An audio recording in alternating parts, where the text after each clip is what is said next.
Hello students, आज का हमारा टॉपिक है राज्य प्रशासन, उसका अर्थ व परिचय। यह है बीए पार्ट सेकंड का टॉपिक है। इस टॉपिक में हम राज्य क्या है इसको जानने का प्रयास करेंगे, उसकी क्या परिभाषा हो सकती है और राज्य के कौन कौन से आवश्यक तत्व व अंग हैं। इसके अलावा हम यह भी देखने का प्रयास करेंगे कि राज्य व सरकार में क्या अंतर है। जैसा कि आप सभी जानते हैं कि मनुष्य को सुख सुविधाएं एवं सुरक्षा उपलब्ध कराने तथा उसके सर्वांगीण विकास के लिए वर्तमान में लोक कल्याणकारी शासन व्यवस्थाएं प्रवर्तित हैं। जैसा कि देश में राज्य प्रशासन का सुदृढ़ व क्रियाशील होना न केवल जन कल्याण के लिए आवश्यक है, बल्कि यह राष्ट्रीय एकता को सुनिश्चित करने में भी सहायक होता है। हम भारतीय संदर्भ में देखें तो यहाँ की शासन व्यवस्था केंद्र, राज्य तथा स्थानीय संस्थाओं के त्रिस्तरीय ढांचे में विभक्त है। निसंदेह इसमें राज्य प्रशासन वह मध्य स्तरीय महत्वपूर्ण ढांचा है जो निम्न स्तरीय प्रशासनिक इकाइयों तथा शीर्ष स्तरीय सत्ता के मध्य संयोजक का कार्य करता है। भारत के संविधान में लोक कल्याण के जो कार्य हैं प्रत्यक्षतः राज्यों के अधीन ही हैं, जबकि राष्ट्रीय एकता, सुरक्षा, वैदेशिक मामले केंद्र सरकार को दिए गए हैं। विषयों का यह जो आवंटन है वो राष्ट्र को बनाए रखने व जन कल्याण को सुनिश्चित दिशा देने की दृष्टि से किया गया है।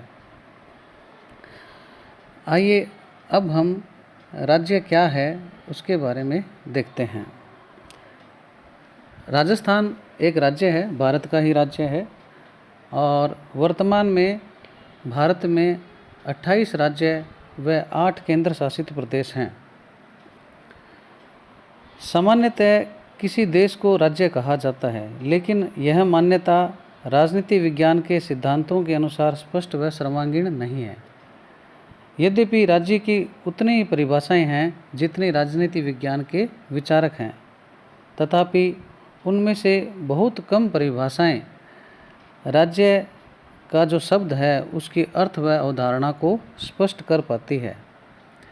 इस मामले में यदि हम देखें तो गार्नर की जो परिभाषा है वो बहुत उपयुक्त है। गार्नर ने कहा है कि राजनीति विज्ञान और सार्वजनिक कानून की अवधारणा के रूप में राज्य संख्या के कम या अधिक व्यक्तियों का ऐसा समुदाय है जो किसी निश्चित भूभाग पर स्थायी रूप से निवास करता हो तथा बाह्य नियंत्रण से पूर्णतः या लगभग स्वतंत्र हो और जिसकी एक ऐसी संगठित सरकार हो जिसके आदेशों का पालन निवासियों का विशाल समुदाय स्वभावतः करता है। यहाँ कुछ चीज़ें ध्यान देने योग्य है कि इसमें राज्य की संख्या का उल्लेख किया गया है, उसका एक निश्चित भूभाग का उल्लेख किया गया है और उसकी स्वतंत्रता का उल्लेख किया गया है और उसकी सरकार है उसका भी उल्लेख किया गया है। इन्हीं बिंदुओं के आधार पर हम राज्य के आवश्यक तत्वों के बारे में या अंगों के बारे में जानते हैं। यूरोपीय चिंतन में राज्य के 4 मूल तत्व बताए गए हैं। जैसा कि गार्नर की परिभाषा में हमने देखा कि उसका एक निश्चित भूभाग होना चाहिए, अर्थात ऐसा राज्य कभी नहीं माना जाएगा, न ही उसका अस्तित्व होगा जिसकी कोई निश्चित भूभाग या बाउंड्री ना हो।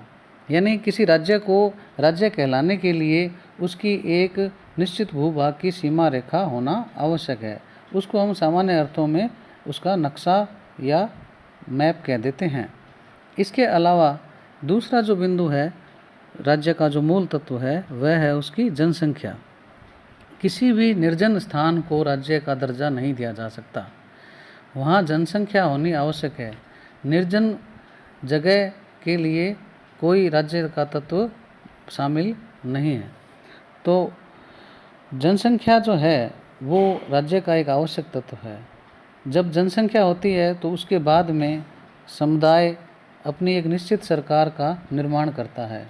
सरकारों के निर्माण के लिए अलग अलग अवधारणाएं या प्रणालियां विश्व के अलग अलग इलाकों में अलग अलग तरीके से हैं। भारत में जैसे लोकतंत्र प्रणाली को अपनाया गया है, तो सरकार जो है वो राज्य का एक अंग या तत्व है, और जो सरकार है या राज्य है वो संप्रभु होती है, यानी वो अपने निर्णय खुद लेती है, किसी दूसरे देश या किसी दूसरी एजेंसी के अधीन नहीं होती है। ये 4 मौलिक तत्व माने गए हैं।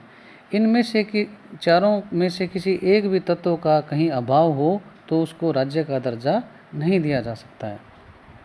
यदि हम भारतीय चिंतन में देखें तो कौटिल्य ने इसका काफ़ी विशद वर्णन किया है। कौटिल्य की पुस्तक अर्थशास्त्र हैं, उन्होंने राज्य के 7 अंग बताए हैं और इसको हम साप्तांग सिद्धांत भी कहते हैं। उनके जो साप्तांग सिद्धांत है उसके अनुसार राजा, अमात्य, जनपद, दुर्ग, कोष, दंड और मित्र, ये 7 जो हैं उनके अंग माने गए हैं। अब इसके पश्चात हम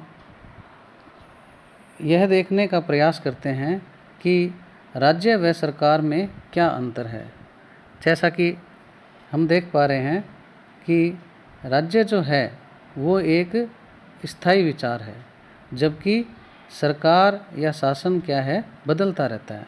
आप देख सकते हैं कि राजस्थान का राज्य है वो स्थायी है, और सरकारें जो है हर 5 वर्ष से इलेक्शन होते हैं, आम चुनाव होते हैं, उससे बदलती रहती है। तो राज्य स्थायी है जबकि सरकार परिवर्तनशील है।